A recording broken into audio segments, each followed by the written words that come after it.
কুম আ'লামু বিমা ফি নুফুসিকুম, আল্লাহ বলেন আমি তোমাদের রব তোমাদের অন্তরগুলোর দিকে এখন তাকাইয়া আছি।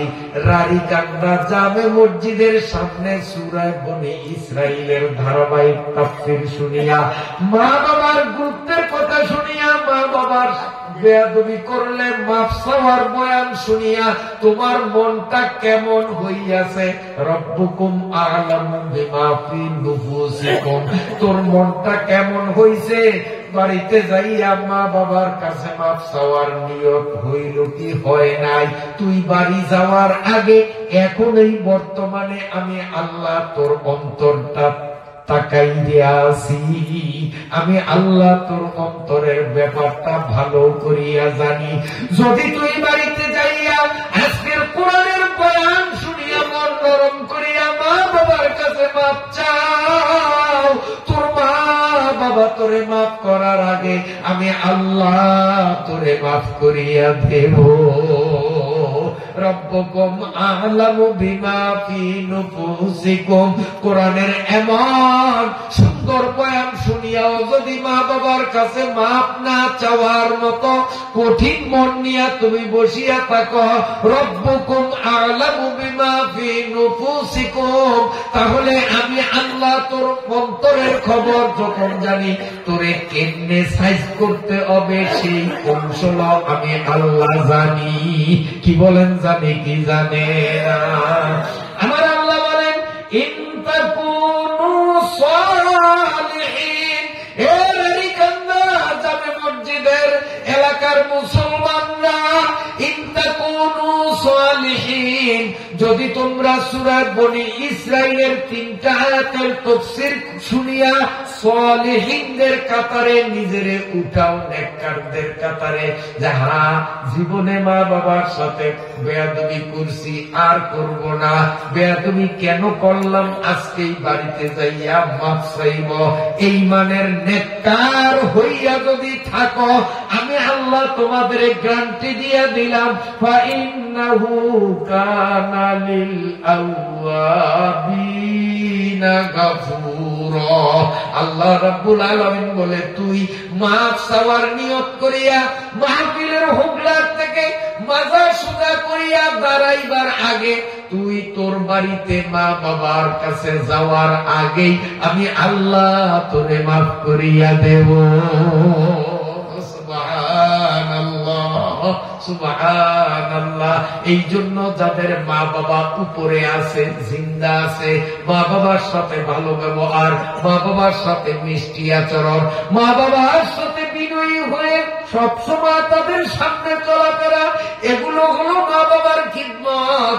আর যাদের মা বাবা কবরে আছে, তাফসীরে মাআরিফুল কোরআনের মধ্যে আমি যে আয়াতগুলো আপনাদের সামনে তিলাওয়াত করলাম, এই আয়াতগুলোর তাফসীরে মাআরিফুল কোরআনের মধ্যে লেখা সাহাবা ইকরামদের একদল মুরব্বী বুড়া বুড়া এই বয়সের সাহাবীরা আল্লাহর নবীর কাছে 2 চোখের পানি ছাড়িয়া কয়, হুজুর আপনি তো মা বাবার খিদমতের বয়ান শুনাইলেন, আমাদের তো মা বাবা জমিনে নাই, যদি মা বাবা জমিনে থাকতো দৌড়াইয়া যাইয়া বাড়িতে মা বাবার পা ধরিয়া মাফ চাইতাম। দেখেন না যুবকরা কেমনে দৌড় মারছে, নবীজি বয়ান ছাড়িয়া দেওয়ার সাথে সাথে যুবকরা কার আগে কে বাড়িতে যাইয়া মা কাছে বাবার কাছে মাফ চাইবে প্রতিযোগিতা করিয়া দৌড় মারছে। আর বুড়িয়ারা স্টেজে নবীর কাছে আসিয়া কান্দে, হুজুর আমরা কই যাব, আমরা মা বাবার খিদমত কেমনে করব, মা বাবার থেকে আমরা মাফ কেমনে চাইব, আমাদের কপালে তো মনে হয় জান্নাত নাই। সাহাবীদের চোখের পানি টল টল করিয়া পড়তেছে। আমার নবী বলেন, এ আমার বুড়া সাহাবীরা,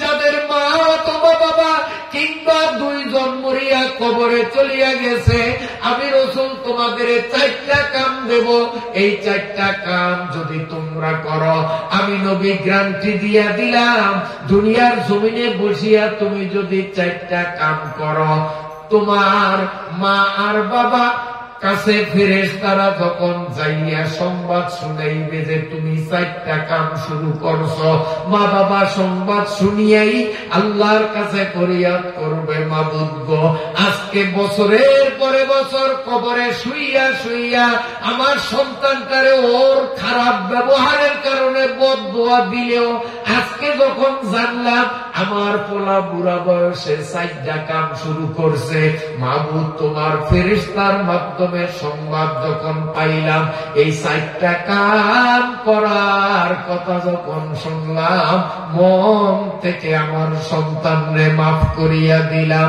এই 4টা কাম আমার খেদমত হিসাবে আমি বুঝিয়া নিলাম। সবাই বলেন সুবহানাল্লাহ। কমনীয় মুরব্বী বাবারা, এই 4টা কাম কি কি?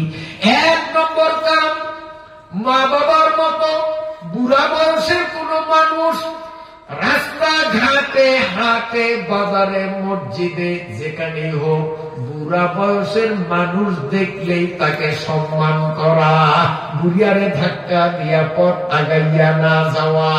কথা বুঝেননি? বুড়া মানুষ দেখলে সম্মান করা 1 নম্বর। 2 নম্বর কাম, মা বাবার রক্ত সম্পর্কিত আত্মীয় যারা, মা বাবার রক্ত সম্পর্কীয় আত্মীয়, আমার ভাই, আমার বোন, ঠিক আছে নি, আমার ভাইনা ভাগ্নি, এরাই তো মা বাবার রক্তের। মা বাবার রক্ত সম্পর্কীয় আত্মীয়দের সাথে সম্পর্ক ভালো রাখা।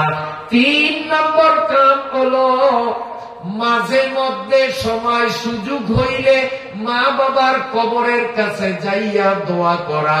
আর যদি কবর জিয়ারত করার সুযোগ না থাকে, যেখানে থাকে সেখান থেকেই মা বাবার জন্য দোয়া করবে। বলুন রব্বির হামহুমা কামা রব্বায়ানি সগীরা। 1 নম্বর কাম বুড়িয়া করে সম্মান করা। 2 নম্বর, মা বাবার রক্তের আত্মীয়দের সাথে সম্পর্ক ভালো রাখা। 3 নম্বর, কয়টা? মা বাবার জন্য দোয়া করা। মনে রাখতেই মতো নাহলে কাম কেমনে করবেন? আর আছে কয়টা? ওইটা আমি জানা থাকবো। দেখো তো এর আগে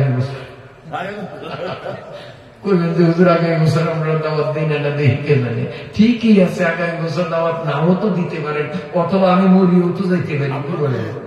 হ্যাঁ, তাহলে কোয়ের কোনই ভাবে বুঝতাম নাম কষ্ট হয় না।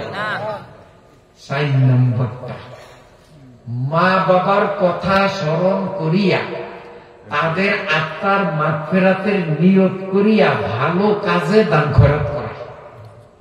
কথা বুঝাইতে পারছি? আপনাদের এই মসজিদ করতে